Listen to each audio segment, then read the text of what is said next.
IBIT stock next week Monday. Is it a buy or sell? Let's see what is iShares Bitcoin Trust stock going for the next upcoming days, weeks, and months. So this is sitting at 36,667, 1.27% up.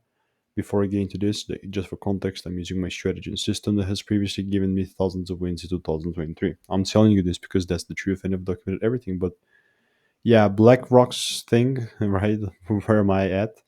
I was bullish previously here. Like it was just my direction bias. It definitely kind of delivered almost. Then it just kind of came back down to the same exact zone. Honestly speaking, I'm still quite bullish, and I'm gonna have this line putting up like that, and such.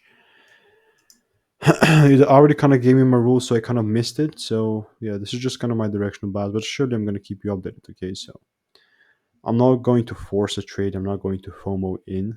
So I'm just going to chill and observe. I'm also going to focus on other thicker symbols where I can actually, where I'm not late. So for more value and resources, check out the first link in the description.